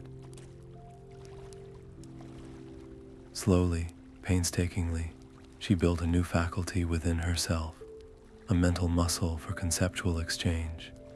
The first true success was a quiet revolution. She managed to not only receive Ethel's complex explanation of a symbiotic relationship between light and shadow in its home dimension, but to reflect it back with a perfect, parallel understanding, using a memory of the interplay between sunlight and the leaves in her own whispering woods as a grounding anchor. Ethel's form pulsed with a warm, approving light. In response, the thought being condensed a fragment of its own essence. From the shimmering air, a small, perfectly smooth crystal drifted into Elara's waiting palm. It was cool to the touch, but it hummed with a silent, profound vitality. This was a thought seed Ethel conveyed, a gift. It contained the complete, conceptual history of an entire civilization that had achieved 1,000,000 years of perfect harmony, their art, their science, and their philosophy, preserved not in books, but in a single, resonant idea. It was a treasure beyond any gold or jewel, a blueprint for peace meant for her atlas. The sunlight filtering through the hall of two skies felt warm on Elara's lined face. Below her, a new generation of graduates stood ready, their ranks a vibrant tapestry of human forms and beings of shimmering light or crystalline structure. Her school, once a radical dream sketched on parchment, now filled the air with the quiet hum of shared purpose. Her first students were legends in their own right, mending rifts in distant deserts and negotiating treaties in star-dusted citadels. They were living proof that the ideals born in a village under siege could root themselves across the cosmos, yet her pride was tempered by a deep, hard-won wisdom. Peace was not a destination they had reached, but a path they walked every day. There had been trade disputes that flared into boycotts, cultural misunderstandings that nearly sparked violence, and the ever-present, watchful silence from the Dominion factions, waiting for a single misstep. The work was never truly done, only passed forward. With a heart both heavy and light, she turned to the young woman beside her, Lyra, named for the celestial messenger who had first carried their fate. The girl was a master of the new cartography, her maps charting emotional currents as deftly as magical ones, and she possessed a diplomat's calm that Elara herself had always struggled to emulate. Taking the ancient silver chase compass, the symbol of the steward's office, from her own belt, Elara pressed it into Lyra's steady hands. The weight of the metal was a tangible echo of the responsibility she was releasing. Letting go felt like a physical unraveling, a fear that the intricate system they had built might falter without her direct guidance. But she knew a legacy that could not survive its founder was no legacy at all. It had to belong to everyone now. As Lyra spoke her vows, her voice clear and sure, promising to guard the balance with both courage and compassion, Elara felt a profound stillness settle within her. The foundation was strong. It had been tested by storms and hardened by trust. She watched the new steward greet the graduates, and in their hopeful, determined faces, she saw the path stretching far into a future she would not walk, but had helped to chart. The air in Harmony Crossroads smelled of fresh bread and ozone, a testament to a world remade. Elara walked with Kalin through the bustling square, her hand resting in the crook of his arm. Around them, the impossible had become ordinary. A baker handed a loaf of crusty rye to a customer whose form was woven from morning mist, while children shrieked with laughter as they chased small, winged creatures made of condensed sunlight. This was the peace they had bled for, not a static picture in a frame, but a living, breathing reality.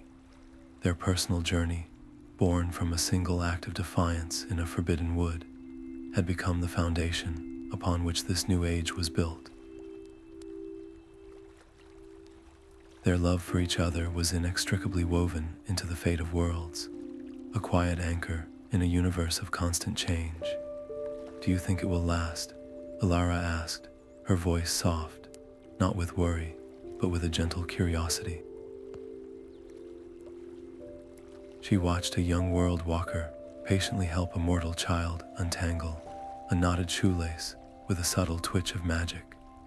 Kalin followed her gaze, his own eyes, once so ancient and weary, now holding a deep, settled warmth. "New threats will always gather beyond the mapped borders," he replied. "The Dominion's ideology sleeps but does not die, and the cosmos holds depths we have not yet dreamed of." But fear was no longer their compass. They had faced the end of everything and chosen to build instead. In this quiet understanding, a new decision crystallized, not as a burden of duty, but as an offering of joy. They would dedicate their remaining years to mentoring the next generation of stewards and explorers, and they would journey into the uncharted realms together, simply for the wonder of seeing what was there. Their continued presence was a stabilizing force, a living symbol of the Alliance, but true wisdom lay in knowing when to step aside. They were already preparing Elara and the others to lead without them, ensuring the bridge they built could stand long after its first architects were gone. High above, the sky shimmered as a friendly wizard on wings of liquid crystal descended to greet a group of farmers. Under this now familiar celestial traffic, Elara unrolled a small, personal map, her finger tracing a path to a distant, unnamed star. "Its light," she noted, "holds a color I have never seen before. Shall we go and give it a name?" Kalin smiled, a genuine, easy expression that reached his eyes. "For no other reason than because it is there," he agreed. The true climax arrived not with the clash of armies, but in a sacred grove under the weight of impossible magic. As the Worldwalkers channeled the raw power of creation into Kalin's fading form, the ritual's delicate matrix began to fray. One of the elder wizards faltered, his energy stream unraveling into dangerous, wild tendrils that threatened to shatter the entire construct.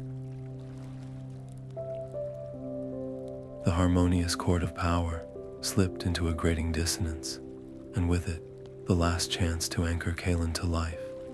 In that suspended heartbeat, Elara faced the ultimate choice. She could let the ritual fail, preserving her own life, but dooming the wizard and the fragile peace he represented, or she could give everything.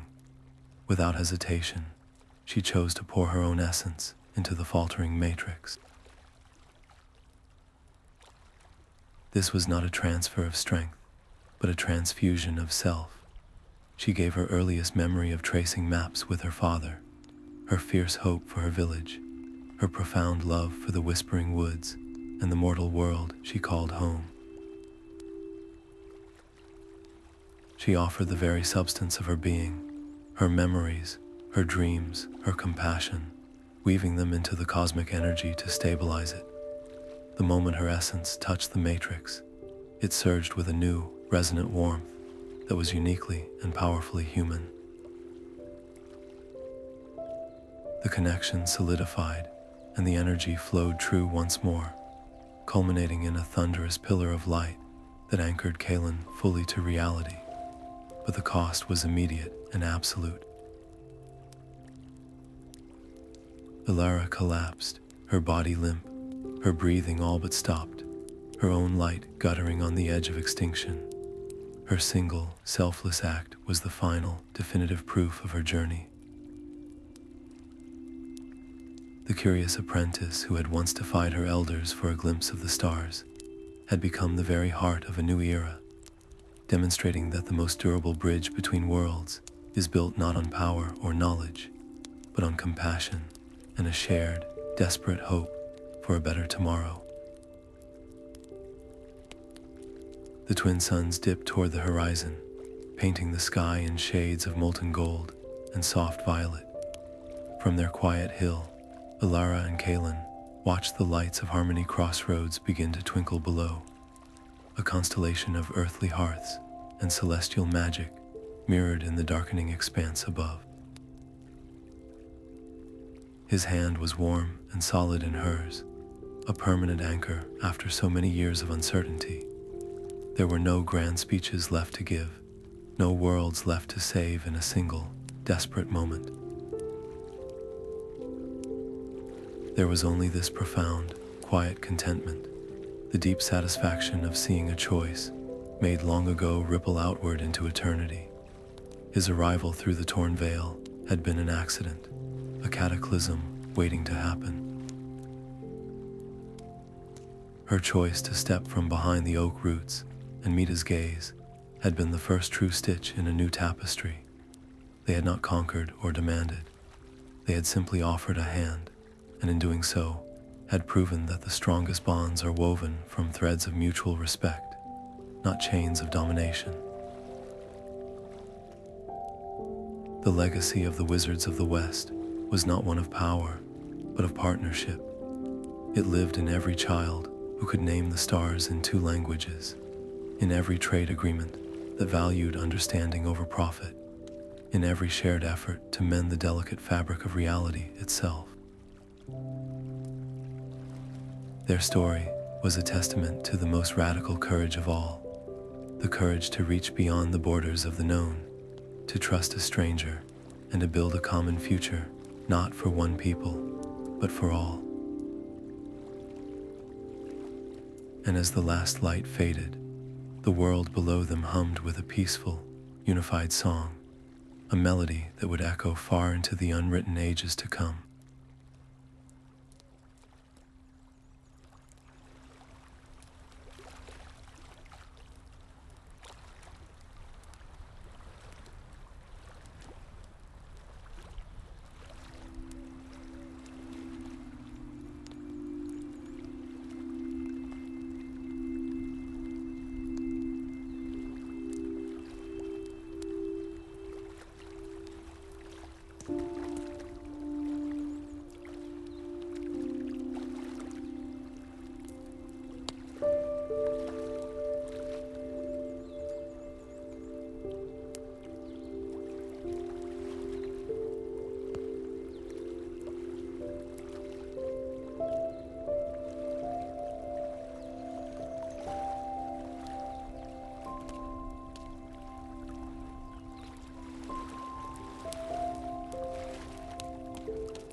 you.